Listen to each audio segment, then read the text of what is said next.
Dian Sria Dewi. Saya Erlina Nuria Ulfa. Saya Elja Anissa Afifah.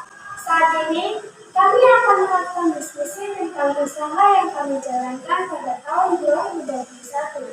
Apakah usaha tersebut sukses ataupun gagal nantinya?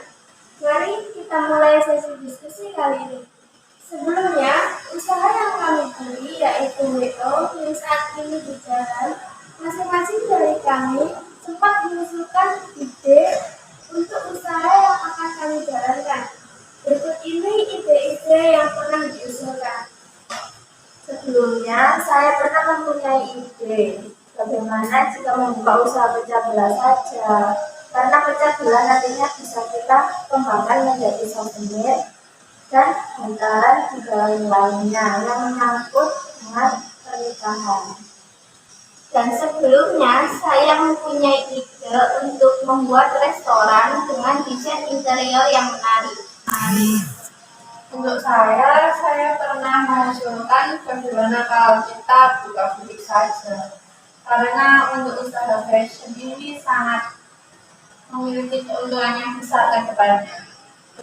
Jadi, kami memutuskan untuk membuka usaha wedding organizer karena menurut kami usaha ini menyangkut ide-ide kami. Selain itu, kami juga memiliki minat dan bakat di bidang tersebut. Yuda yang mahir dalam hal mendesain baju, Indri yang pandai memasak, Erlin yang memiliki pengalaman dalam hal membuat souvenir dan lulusan dari jurusan pemasaran, serta saya punya lulusan kecantikan mahir dalam hal merias wajah. Jadi, kita akhirnya memilih usaha ini untuk dijalankan. Menurut saya usaha ini sudah bagus sih, karena dari masing-masing kita juga sudah memiliki pengalaman serta pengetahuan dasar yang cukup menyangkut bidang-bidang dalam hal usaha tersebut. Hal ini semakin membuat kita siap untuk menjalankan bisnis tersebut. Boleh juga sih, akan tetapi apakah usaha ini akan sukses? Bagaimana kalau kita tidak ada job? Pasalnya usaha WO tidak setiap hari berjalan. Meskipun bisa dibilang tidak bersifat kontinu atau tidak berjalan setiap hari, tapi bisnis ini akan berjalan terus karena pastinya setiap orang akan menikah dan pasti juga akan membutuhkan jasa wedding organizer. Lalu bagaimana kita menggaji karyawan bulanan jika sepi job? Apalagi di masa pandemi seperti ini, para customer pikir 2 kali untuk menyewa WO di acara mereka. Untuk mengatasi masalah yang disampaikan oleh Indri, kita bisa menggunakan jasa freelance, di mana jasa freelance ini mengurangi pengeluaran kita dalam membayar gaji karyawan. Jadi kita bisa membayar gaji karyawan hanya ketika kita mendapat job saja. Ya, benar yang dikatakan Ida. Jadi kita tidak membutuhkan karyawan, kita hanya membutuhkan jasa freelance. Dan target jasa freelance yang bisa kita ajak untuk berbisnis WO adalah mahasiswa. Jadi ketika kita sudah sepi job, kita tidak kewalahan membayar gaji karyawan. Menurutku bisnis ini akan berjalan sukses. Belum tentu juga, apalagi pola pikir masyarakat Indonesia yang sangat percaya akan hari baik, bulan baik untuk melakukan acara pernikahan. Ini sangat mempengaruhi berjalannya usaha kita. Saya setuju dengan ini, di mana masyarakat Indonesia masih pekat dalam hal seperti itu.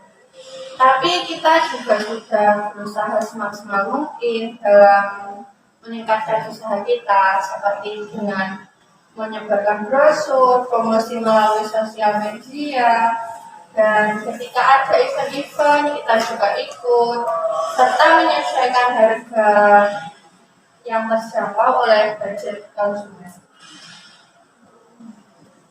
Iya benar sih, karena biasanya juga menuju akhir tahun banyak orang yang menikah.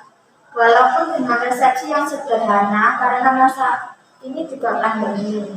Tetapi kita masih bisa memanfaatkan peluang tersebut untuk menambah pendapatan serta mempertahankan usaha ini.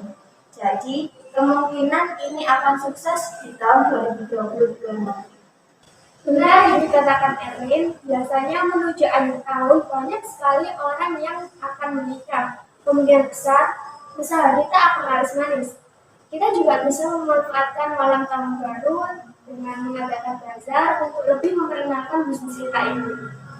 Tapi peraturan RHU mewajibkan tutup pada pukul 9 malam. Apa memungkinkan jika kita membuka bazar? Karena kondisi bazar juga pastinya ramai pengunjung dan kurang menaati prokes. Tetapi bazar itu bagus sih untuk memeriahkan momen akhir tahun dan merupakan peluang yang besar bagi usaha kita.